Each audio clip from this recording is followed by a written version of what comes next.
YCP ఎన్నికల ప్రచారంలో భాగంగా గుంటూరు సిటీలో వైఎస్ షర్మిల మాట్లాడుతున్నారు. లైవ్ ద్వారా చూద్దాం.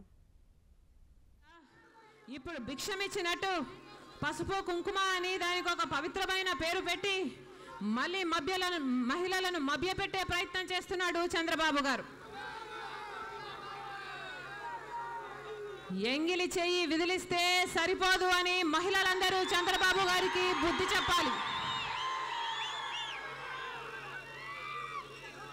రుణమాఫీ చేస్తానని వాగ్దానం చేశాడు. రుణమాఫీ చేయకుండా మహిళలందరినీ వంచాడు చంద్రబాబు గారు. ఫీజు రీయింబర్స్మెంట్లో పూర్తి ఫీజు ఇవ్వకుండా ప్రతి తల్లికి తండ్రికి అన్యాయం చేశాడు చంద్రబాబు గారు. పేదవాడు మళ్ళీ గవర్నమెంట్ ఆసుపత్రికే వెళ్ళాలని కార్పొరేట్ ఆసుపత్రులను ఆరోగ్యశ్రీ లిస్టులో నుంచి తీసేసి మళ్ళీ గవర్నమెంట్ ఆసుపత్రికే పేదవాడు వెళ్ళాలని శాసించాడు చంద్రబాబు గారు. పోలవరం 15,000 కోట్లున్న ప్రాజెక్టు కాస్ట్ను తన కమిషన్లు మింగడం కోసమని 60,000 కోట్లకు పెంచాడు. 3,000లో పోలవరం పూర్తి చేస్తాను అన్నది చంద్రబాబు గారి వాగ్దానం. నిజంగానే చంద్రబాబు గారికి మాట నిలబెట్టుకునే నైజమే ఉండుంటే ఈ పాటికి పోలవరం పూర్తయిపోయేది కాదా? మాట మీద నిలబడే నైజం లేదని చంద్రబాబు గారు స్వయంగా ఒప్పుకున్నట్టు కాదా? అమరావతి విషయంలో 1000 ఎకరాలను తన బినామీలకు రాసి చేసుకున్నాడు.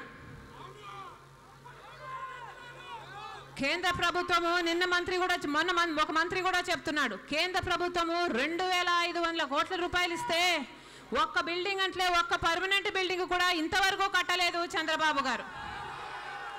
ఇంత చేతగాని ముఖ్యమంత్రి మనకు అవసరమా?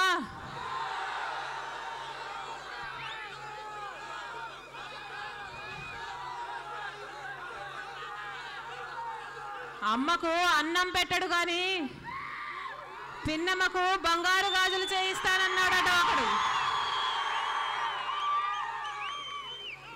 5 ఏళ్ళు ముఖ్యమంత్రిగా ఉండి అమరావతిలో ఒక్క పర్మనెంట్ బిల్డింగ్ కట్టలేదు కానీ ఇంకొక 5 ఏళ్ళు అవకాశం ఇస్తే ఆంధ్ర రాష్ట్రాన్ని దేశంలోనే నెంబర్ 1 చేస్తాడట.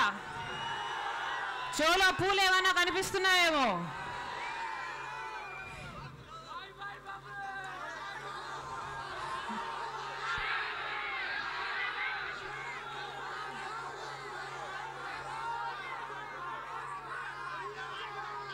బాబు వస్తే జాబ్ వస్తుందన్నాడు. ఎవరికి వచ్చింది?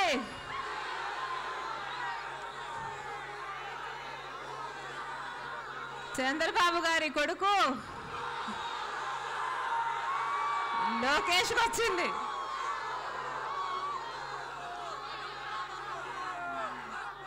ఈ పప్పు గారికి కనీసం జయంతికి వర్ధంతికి కూడా తేడా తెలియదు. 1 కాదు 2 కాదు ఏకంగా 3 శాఖలకు మంత్రి కూర్చున్నాడు ఈ పప్పుగాడు.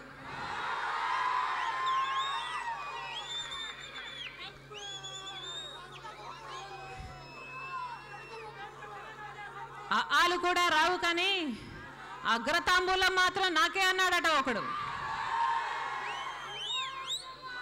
ఒక్క ఎన్నిక కూడా గెలవలేదు పప్పు గారు, ఒక్క ఎన్నిక కూడా గెలవలేదు. 3 శాఖలకు మంత్రట. ఏ అర్హత ఉందని, ఏ అనుభవం ఉందని చంద్రబాబు గారు ఈ పప్పు గారిని జనాల నెత్తిన రుద్దారు. చంద్రబాబు గారిని అడుగుతున్నాం, ఇది పుత్రవాత్సల్యం కాదా? చంద్రబాబు కొడుకేమో 3 ఉద్యోగాలట, మామూలు ప్రజలకేమో ఉద్యోగాలు లేవు, ఉద్యోగ నోటిఫికేషన్లు లేవు.